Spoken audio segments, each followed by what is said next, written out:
How's it going, guys? My name is Vishwas and welcome back to my YouTube channel. Welcome to another episode of...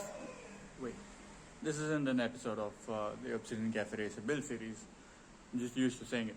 Today we are not working on the Obsidian Cafe Racer build series, but today we are working on something which is very closely related to the Obsidian Cafe Racer. What I have back here... Wait. What we are working on today is not the Obsidian Cafe Racer itself, but the exhaust system. Now, the exhaust system is not on the bike anymore and is on the workbench, and the bike isn't here, which means we have already done something to the Cafe Racer, and I'm going to leave you at that. Why the exhaust is here? Because we are here to find out how this exhaust system actually works and how we can apply this back onto the Obsidian Cafe Racer in hopes of us not getting into more trouble. Yeah, that's what we are going to do. In today's episode, we are going to be taking this exhaust system, dismantling it completely, looking at how it works and looking at how we can use those techniques into making our exhaust system a little bit more bearable and get us out of trouble. So, let's get on to it. Now, since we have the exhaust system already here, we've cut it off, and while cutting also we discovered that this is in fact multi-layered. There's another layer here. It explains because while this is entirely held together with rivets, and there's an outer sleeve and there's this inner thing which we are going to be removing. Now, how do we remove that? We are going to be drilling into these rivets so that we break them loose and sliding the entire canister out of this thing and looking at how that thing works. So, let's get on to it.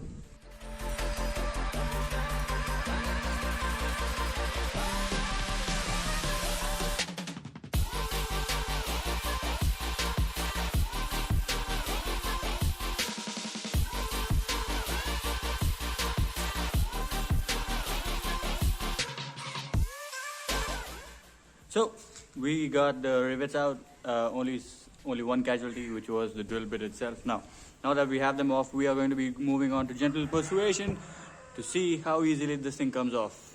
And by gentle persuasion, I mean hitting it with a hammer and seeing what falls off first. On to it.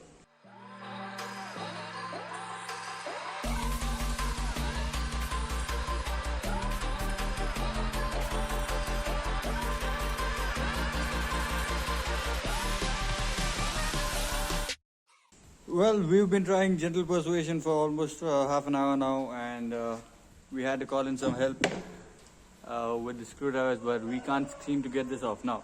Since the only important stuff out of all this is what's on the inside, we can do whatever we want with the outside, and that is why we are deciding to call in the big guns, a little less gentle persuasion. That shall be fun.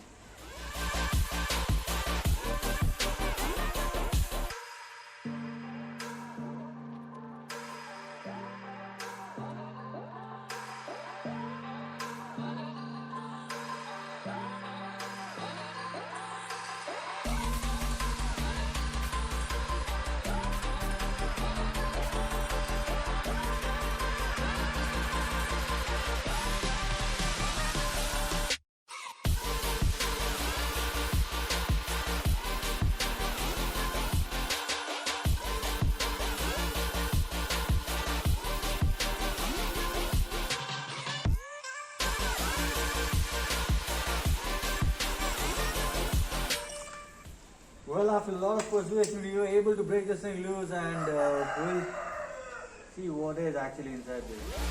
How much of it we can actually use. Okay, that is... Oh, not a lot, actually.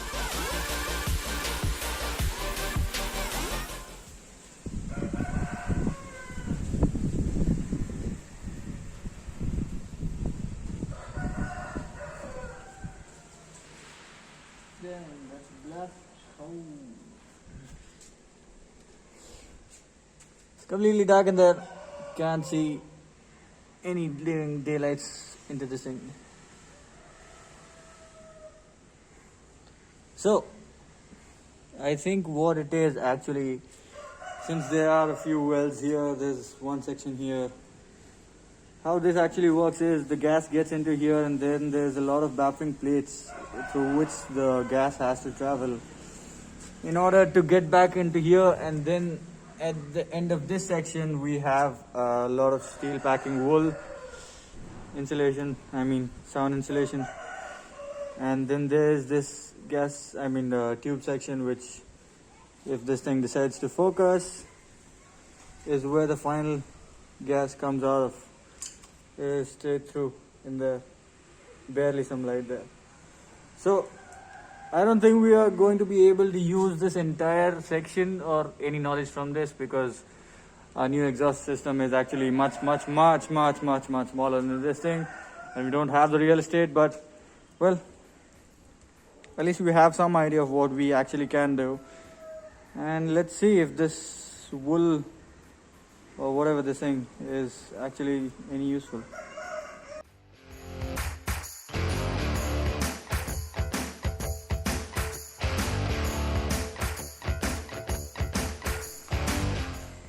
Well, from the little Google search I've done, I think this is fiberglass mat, fiberglass sound deadening, but it very closely resembles human hair. So this is very creepy right now, but as much as it's creepy, this is what we need to use in order to quieten the exhaust down. And we need a way to attach this center section onto a new exhaust, and we'll see what we can do. But first we might have to remove the entirety of this thing and then see what we can do. Very creepy, I'm not gonna lie.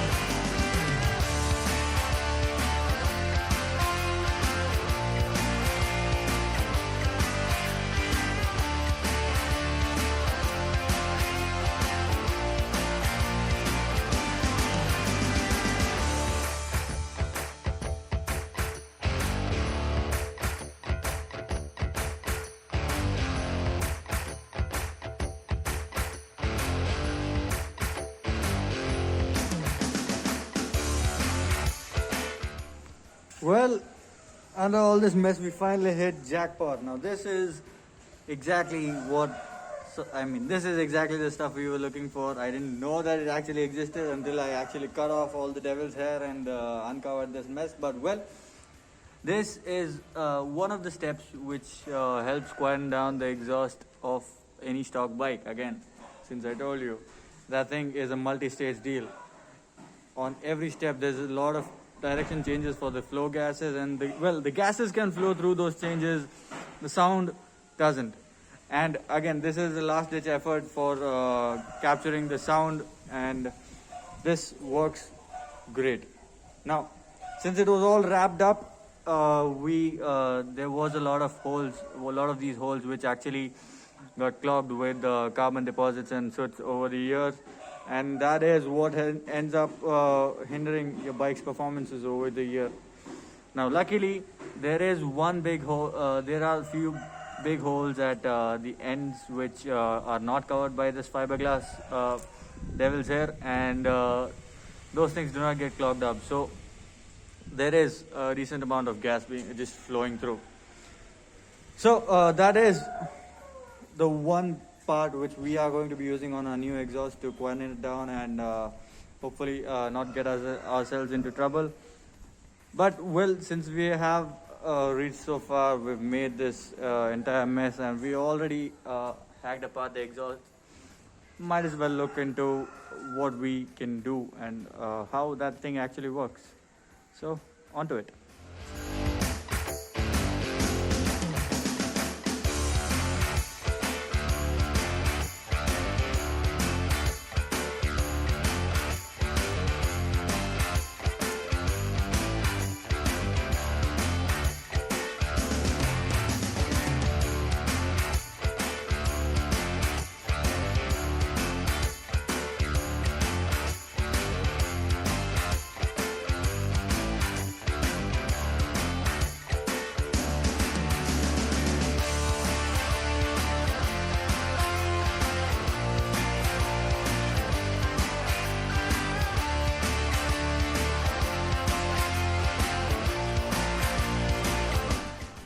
And there we have it. We have successfully turned this used to be proper exhaust into a piece of junk metal. Again, it was already a piece of junk the day we cut it. So we were right about how this works. There's multiple sections of where the gases can pass through, but the sound cannot. The first section here is, I don't know if it's very hard to see. So that's basically it. The hot gas comes through there, hits a roadblock, diverges sideways and passes here. This plate is fully covered in holes. Like, if I don't know if you can see this, probably you can. There's holes all over the plate and enters from this chamber, which is one big chamber, into one smaller chamber.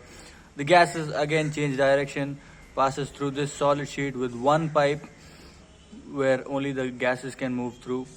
Then again, after that, this pipe does not lead to a direct pass through.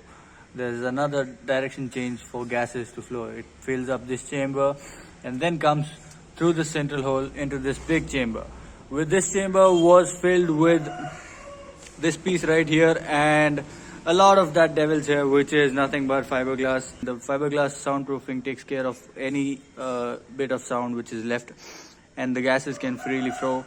I mean, I wouldn't call it completely freely, but can flow through these holes out here. Now, what are we going to use out of all this thing? The knowledge and one piece. This. To make our lives a little less miserable on the streets so that we can use the Obsidian Cafe Racer.